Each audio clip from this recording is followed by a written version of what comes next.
You guys and ladies for inviting me to speak to Rotary St. Thomas too. Ms. Garnett has been very persistent as far as trying to get me here. She said I only have 20 to 30 minutes.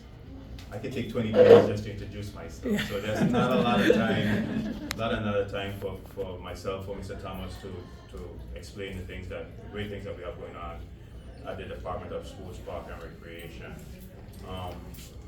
We definitely cater not just to the young, but we would like to say to the aged population.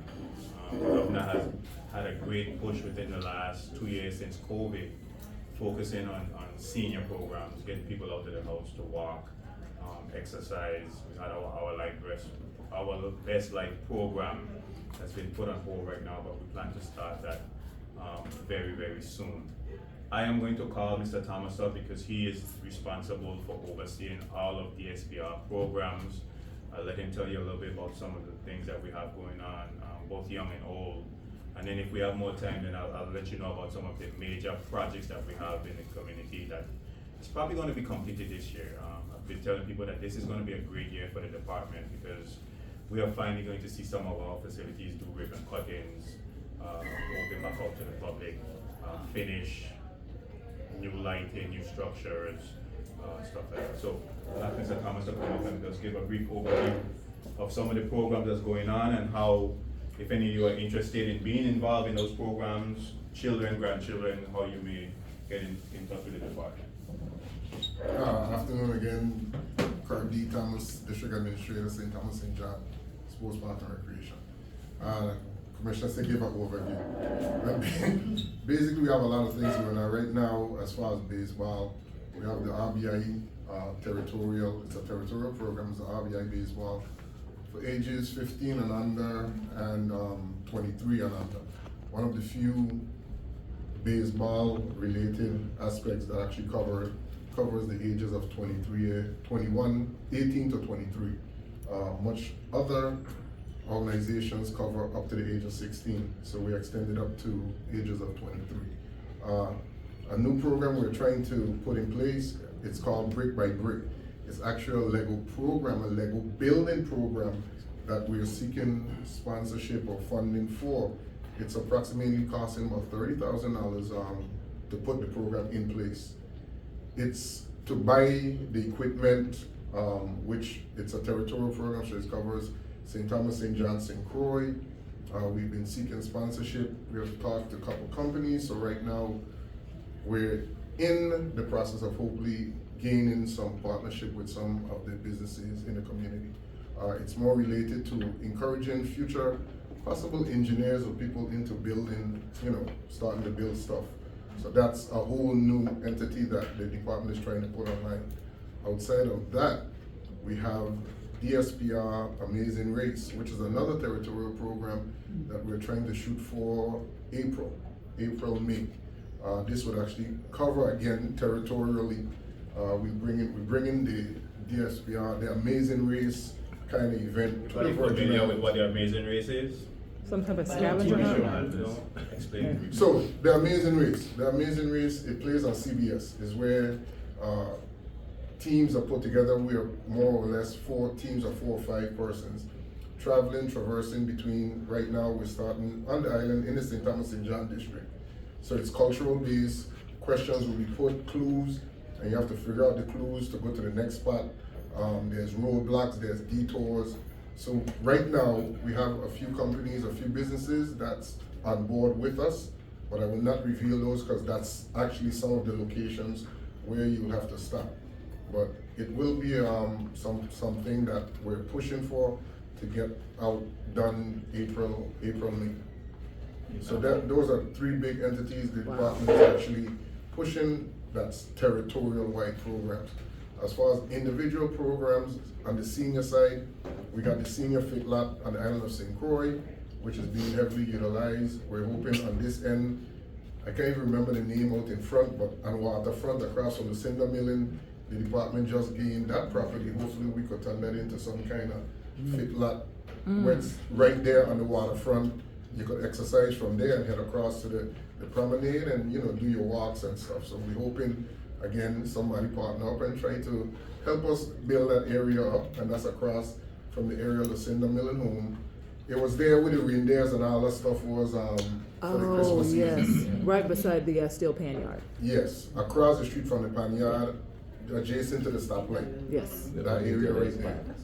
That's sports park and recreation property, so hopefully we could turn it into some kind of fit lot. And then on the St. John, we got the St. Ursula's 5C Circles, which is a senior program, which we actually assist them.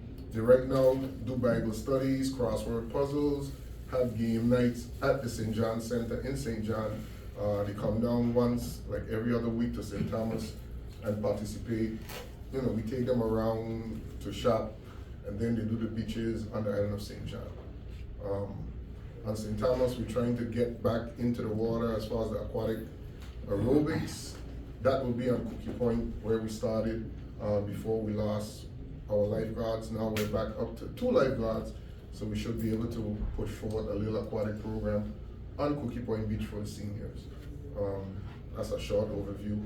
Rest of it, we could send the email to Mr. Smith, and he could look at all the programs we got going on and share with the community. Is there somewhere online to see all those activities as well? We could put it up. I could have the PIO put that up on the website. Okay, awesome. Excuse me, some days ago I heard that housing, park and recreation, do you still have housing under your? No. Okay. Some time ago. In 2006, that was dropped from housing, parks, now sports park and recreation. Beautiful. Thanks, Mr. Thomas. If you notice, a lot of the programs that he mentioned are not sports-based programs.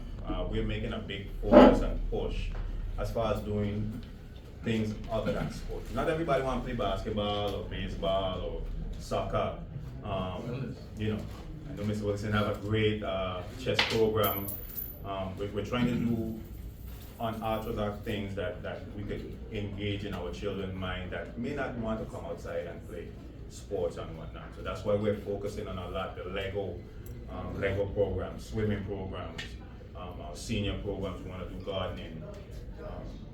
Right now, we just received a grant, and I'll probably push that forward today. We are going to be fixing up, rehabilitating about 10 of our playgrounds across the territory. 5 in the St. Thomas, St. John area, and then 5 in the St. Croix district are going to see brand new playground equipment at locations that DSPR oversees. So that's a big push for us. We know that we have outdated, deplorable playground equipment right now, so we really want to get some new equipment, updated equipment here in the territory.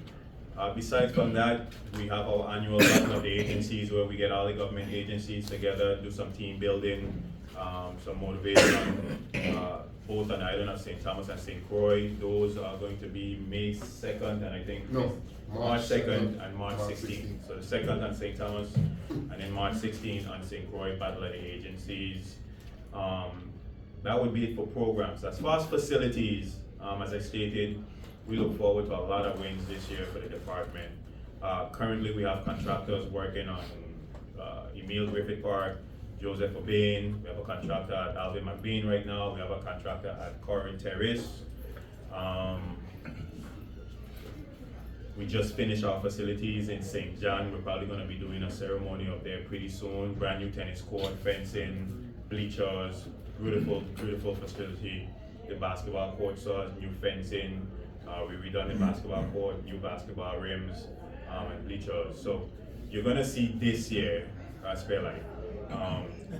We have cutting ceremonies for those facilities. Joseph O'Bain, all we're waiting for right now is the bleachers. Once those come and we get them installed, that facility is completed. New LED lights, new batting cage, new scoreboard. LED lights is a big push in the department this year. We're moving away from those hydrogen solar lights to LED lights. That's a really, really big push. It's going to save the government in the electricity bill, and it's just a better system. The old system, when you turn off the lights, it took you about 20 minutes for them to come back on. With the LEDs, switch back on right away. So that's going to be really, really big for the department.